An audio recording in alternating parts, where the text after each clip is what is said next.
All right, so today we're going to dive into something I think a lot of people think about, and that is positive thinking. Hmm. And not just, you know, uh, being cheerful, really like a mindset for growth and expansion and achieving what you set out to do. And we're going to look at how you can tap into this based on what you sent us. Yeah, it's so interesting, this idea of positive thinking, because it kind of gets a bad rap sometimes, like, oh, it's too simple, you know? Right. Um, but there are so many resources out there, books, courses, people are drawn to this. There's got to be something to it, right? Absolutely. And I want you to think about, as we get into this, Mm. have you ever had an experience where something happened and you thought, wow, I knew that was going to happen? Mm. Whether it was a good thing or a bad thing. Yeah.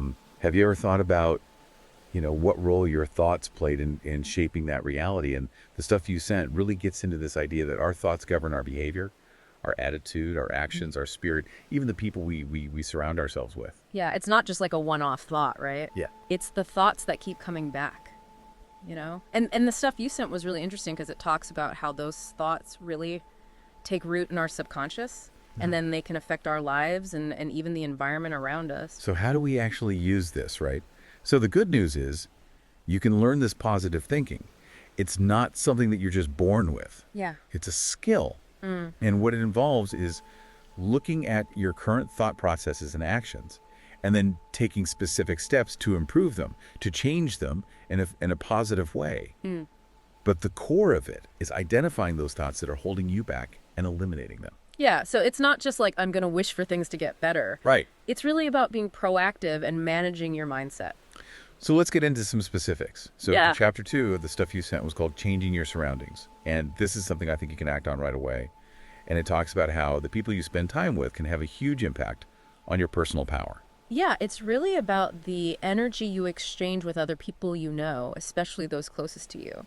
And the idea that your sources talk about is, being around positive and successful people can stimulate your own growth and help you achieve your goals because they're often willing to share their wisdom and techniques with you. The people that you send stuff about, they seem to have this aura about them, and they seem to achieve what they set out to do. And there's some practical advice in here about how you can attract these kinds of people into your life. Like what? Well, they talk about something as simple as smiling, Oh, interesting. right? It's a way to connect with others, Right. especially those who are positive. Yeah. And then they talk about being optimistic even on those days where you don't really feel like it, Right, we all have those days. right? But instead of complaining all the time, Yeah. they say, even if someone says, how are you? You just say, great. Even if you don't feel 100%. Fake it till you make it. Well, and it's not even necessarily about faking it. It's just, kind of putting your best foot forward. Putting out that positive energy. But it can't just be a show, right? Oh, absolutely not. You have to actually take action, Yeah, thoughts and actions have to work together. right? So you can't just wish for that promotion. You got to work for it. Right. You can't just wish for a new opportunity. You have to actually go create it. Make it happen. And the advice they give is to actively seek out people you perceive as positive, whether it's at work or in your social circle, and just ask them about their perspective and their insights. Oh, I like that. So it all comes back to that idea that attracts, right, if you work on your own outlook, you're naturally going to be more appealing to positive and successful people. And then those relationships can lift you up even further. So chapter 3 gets into confidence and positive thinking. And the material you sent defines confidence as a belief in yourself and your abilities. And I think that's important because it's about your self-perception, not about thinking you're better than others. Right. It's not about arrogance. Right. It's about that quiet inner knowing that you can handle things. And the first step, they say, is to silence that negative inner voice. Oh, that little voice we all have. Yeah, the one that's like, you can't do this, you're going to fail, you're not good enough. Yeah. How do we quiet that thing? Well, one of the techniques they suggest is to ask yourself, what's the worst that could happen? Because oftentimes when you actually think it through, when you articulate those fears, they're not as bad as you think they are. Yeah, sometimes our fears are bigger in our heads than in reality. Exactly. And then they talk about the importance of moral support. So having people around you who believe in you and encourage you can make a huge difference. It's like having your own personal cheer squad. Yes, sometimes just hearing that vote of confidence from someone you trust can be the push you need. For sure. And they use this analogy of a jogging buddy. If you're trying to get in shape, but you don't have the motivation, sometimes knowing that someone else is expecting you to show up can get you out the door. Accountability is huge. Right. And they have this great line that says, if it can be done by other people, you as an individual can also do it. Oh, I like that. So it's basically saying, you can do it too. Yeah, it's a reminder that we all have potential. Right. It's just about taking that first step. So chapter 4 is called Visualizing and Affirming. And this is where it gets really interesting. They talk about how your mind is like a magnet. Okay. So the thoughts you focus on the most, you're going to attract more of those things into your life, whether it's events, conditions, or even people. Yeah, this is like the law of attraction, right? Exactly. And they use this analogy of a magnet. The stronger the thought, the stronger the magnet. So the more you're going to attract those things. But here's the catch. What's that? They also say the mind repels what you don't believe you can achieve. Oh, so if you have those thoughts like, I'm not good enough, or I can't do this. Right? It creates a force field almost. So self-doubt can actually push away the things we want. And they identified 3 key ingredients for making your thoughts powerful. Okay, tell me. 1, firm desire. You got to really want it. Okay, makes sense. 2, concentration. So you need to be able to focus your thoughts. Right. And 3, trust. Yes, in yourself. Trust in yourself and trust in the process. And they say when you combine those 3 things, you start to emit a strong energy that can influence others and attract supportive people into your life. And it probably opens your eyes to opportunities you might not have seen before. Right, because you're more focused on what you want. Yeah. And they say that anything you think about intently with feeling can be attracted into your experience. So it's not just about material things. No, it could be anything. It could be a new job. It could be a relationship. It could be a feeling of peace. It's about aligning your inner world with your desired outer world. Exactly. And that's where emotions and feelings come in. They say that emotions and feelings provide the vitality for your ideas to manifest. So it's like the electricity that powers a device. Exactly. And this is where affirmations come in. Okay, so this is about using words to boost that emotional energy. Right, especially when you're not feeling super motivated. But they caution that not all affirmations are created equal. So how do you make them work? Well, first they say to express them in the present tense. Okay.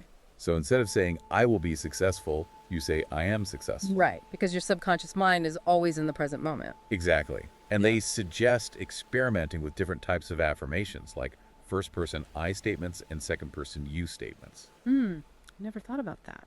Yeah. And they even say you could try recording them and listening back to them.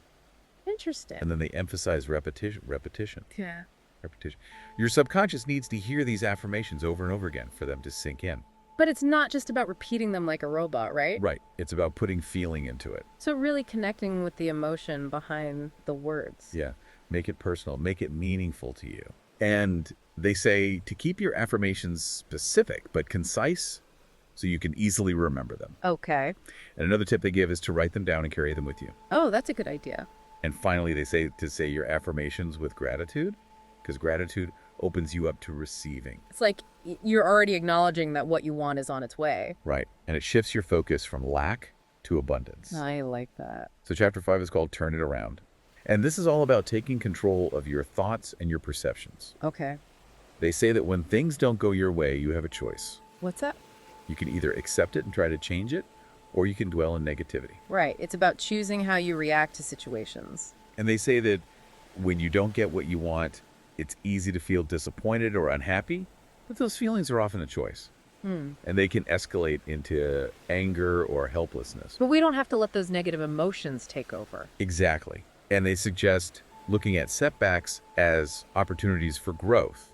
So instead of thinking, I failed, think, maybe I'm not ready yet, but I can learn from this. It's about reframing those experiences. Right. And they give some really interesting examples like, imagine you miss your bus, Okay. but then you find out later that the bus got into an accident. Oh, wow. So maybe missing the bus was actually a good thing. Right. It's about looking for the silver lining. And they have these 2 phrases that I love. Tell me. 1, delay is never denial. And 2, defeat isn't failure. Failure is not getting up to try again. So it's about perseverance. Yeah. And they even say that constant success can sometimes lead to negative traits like selfishness and ego. Oh, interesting. So it's good to have challenges. It helps us grow. It keeps us humble. And they give this really practical advice. Okay. They say, accept the things you can't change. change the things you can, Okay. and know the difference between the two. That's wise advice. And they say to value the small things in life because it helps you appreciate what you have. Right. It's about finding joy in the everyday moments. And they emphasize that to achieve favorable results, you need a favorable attitude.